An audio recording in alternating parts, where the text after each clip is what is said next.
Jagtial municipal chairperson ఎన్నికలో ఆసక్తికర రాజకీయం చోటు చేసుకుంది. బీఆర్ఎస్ ఎమ్మెల్యే సంజయ్ కు సొంత పార్టీ కౌన్సిలర్లు షాక్ ఇచ్చారు. ఎమ్మెల్యే ప్రతిపాదించిన కౌన్సిలర్ వాణికి ఓటు వేయకుండా మరో బీఆర్ఎస్ కౌన్సిలర్ జ్యోతిని ప్రతిపాదించి ఓటు వేశారు. సొంత పార్టీ కౌన్సిలర్లు మరో అభ్యర్థికి మద్దతు ఇవ్వడంతో ఎమ్మెల్యే సంజయ్ అవాక్కయ్యారు. బీఆర్ఎస్ ఇచ్చిన విప్ ను కౌన్సిలర్లు ధిక్కరించారు. బీఆర్ఎస్ రెబెల్ అభ్యర్థి జ్యోతికి కాంగ్రెస్ కౌన్సిలర్లు మద్దతు తెలిపారు. ఒక్క ఓటుతో జగిత్యాల మున్సిపల్ చైర్పర్సన్ గా జ్యోతి ఎన్నికైంది. ఆడవాళ్ల జ్యోతికి 24 ఓట్లు రాగా సమిండ్ల వాణికి 23 ఓట్లు దక్కాయి. జగిత్యాల మున్సిపల్ ఎన్నికల్లో కాంగ్రెస్ ఎమ్మెల్సీ జీవన్ రెడ్డి మంత్రాంగం ఫలించింది. గోవా క్యాంప్ కు వెళ్లిన బీఆర్ఎస్ కు సొంత పార్టీ కౌన్సిలర్లు హ్యాండ్ ఇచ్చారు.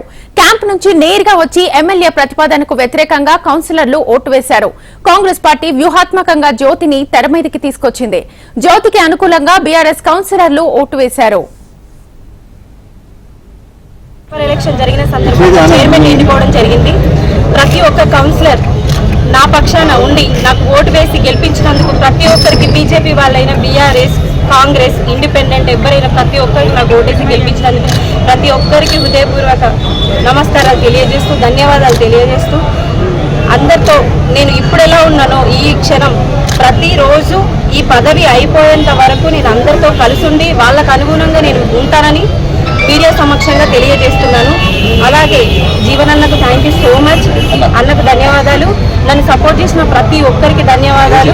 ఎలాగైతే నన్ను గెలిపించారో అలాగే నేను ఉండి ఈ ఎంతకాలం నా పదవి ఉన్నా అంతకాలం నేనుండి అందరికీ అనుగుణంగా ఉండి వాళ్ళు ఏం కోరుకుంటే నేను అలా పనిచేస్తానని ప్రతి ఒక్కరికి తెలియజేస్తాను.